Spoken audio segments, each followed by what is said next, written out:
Police seized 30 guns on Tuesday. Two alleged robbers cut down by police in Montego Bay.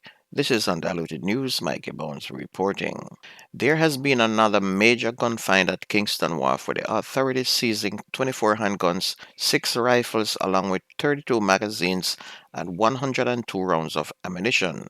The seizure took place in a major police operation Tuesday afternoon at a warehouse on Marcus Garvey Drive in Kingston. The weapons were found in a shipment of goods from the United States. Last month, the police intercepted another major shipment of weapons at Kingston Wharf.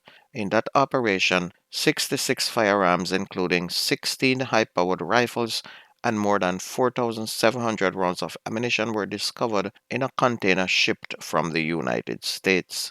One man was arrested in that seizure. 2 men were shot and killed in separate targeted operations by the police in St. James yesterday afternoon. The men were the prime suspects in Tuesday evening's failed robbery of a supermarket in the parish. The men were killed in Salt Spring and Albion Lane. In the first incident about 4:15 p.m., police went in search of the men in Salt Spring when they were reportedly challenged to a gun battle. When the shooting subsided, a man was found suffering from gunshot wounds and was later pronounced dead, and his identity is not yet known. A bag of coins believed to have been stolen from the supermarket was recovered from the scene. An illegal firearm was also seized. And minutes later, in Albion Lane, the second male was shot in another reported gun battle with the police, and his identity is also not known. An illegal firearm was also recovered in that incident. The 2 men were tracked to the location hours after a failed robbery of a supermarket in St. James, and during that incident, it is believed that these 2 men and their cronies shot and injured 2 policemen who challenged them as they attempted to rob the business place on Church Street. One officer was shot in the foot, while the other sustained a gunshot wound to the shoulder. That incident comes 24 hours after another supermarket in Montego Bay was also targeted by gunmen on Monday night, raising fears of a surge in robberies targeting business in the city.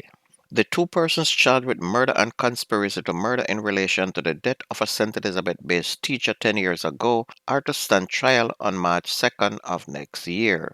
The new trial date was set for 47-year-old police constable Sheldon James and 50-year-old Patricia Sinclair when they appeared in the St. Elizabeth Circuit Court on Monday. Their attorneys informed the court that they had opted for a jury trial and their bail was subsequently extended. Constable James and Mrs. Sinclair are accused of forcing 30-year-old Carrie-Ann Powell to ingest a corrosive substance after breaking into the house of her male companion on the morning of November 17 of 2014. And it is reported that the couple was doused with a corrosive substance and then Miss Powell was forced to ingest the poison. Miss Powell died later at hospital while her male companion was admitted, and Mrs. Sinclair, the estranged wife of Miss Powell's boyfriend, was taken into custody along with Constable James. Meanwhile, a grade 6 student of Freetown Primary in Clarendon is in serious condition in hospital after he was stabbed at the school on Tuesday. The accused is another grade 6 student. The 12-year-old boy was reportedly stabbed in the back, which resulted in internal bleeding on a collapsed lung. The incident has resulted in both students missing the sitting of the primary exit profile performance task examination, which is administered on Wednesday and Thursday of this week. On to sports. Tivoli Gardens defeated Dunbeholden 4-2 in the Jamaica Premier League at the Dunbeholden Sports Complex last evening. Rashawn Oldfield scored first for Tivoli just before a minute into the game, while Anthony Nelson scored a double in the 47th and the 57th minute. Lennox Russell scored the 4th goal in the 81st minute. Dunbeholden's first goal came in the 45th plus minute, with Tyrese Winter adding their second goal in the 68th minute. And in other matches, Portmore United defeated Harbourview 2-0 at the Harbourview Mini Stadium, and the goals were courtesy of Jaheim Rose in the 30th minute and Orlando Russell in the 79th minute. And in the third game, Waterhouse beat last place Vere United 2-1. Still on football, Falmouth United were beaten for the first time this season after they lost 2-0 to Treasure Beach in their return round of the Jamaica Football Federation Championship game, which is played at the Trelawney Multipurpose Stadium on Tuesday.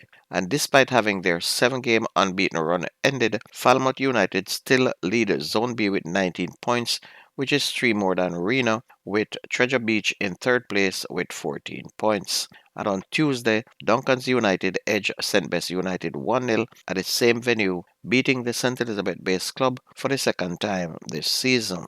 Duncans United now move past Holland PYC on goal difference into fourth place. They're both on 11 points. Meanwhile, 17-year-old Wolmer's starlet Gary Card is highly fancied to complete the Class 1 boys sprint double at the Issa Grace Kennedy Boys and Girls Championship, which is starting on Tuesday at the National Stadium. Card, who made the final of the 100 meters at last year's World Under 20 Championship in Lima, Peru, is the top-ranked athlete among Class 1 boys in the event this season with a time of 10.21 seconds, which he did to take the Under 20 title at the recent Carifta Trials. Card is also the top-ranked competitor for the 200 meters. He was second in last year's final before going on to win the Carifta Under 20 title this year. Tyrese Foreman of St. George's College, who created an upset to win the Under 20 title at the Carifta Trials 2.5 weeks ago, is also expected to figure prominently along with Antonio Powell of Edwin Allen, Calabars Jr. Gallimore, and Zachary Wallace of Magoti High. The Issa Grace Kennedy Boys and Girls Athletics Championship will run from March 25th to the 29th at the National Stadium. And if you missed the news on this station, please go to YouTube, type in Jamerican Undiluted News, hit the notification bell and subscribe so when we post, you'll be the first to be notified. And that's news and sports on your favorite station. My name is Mikey Bones. I gone.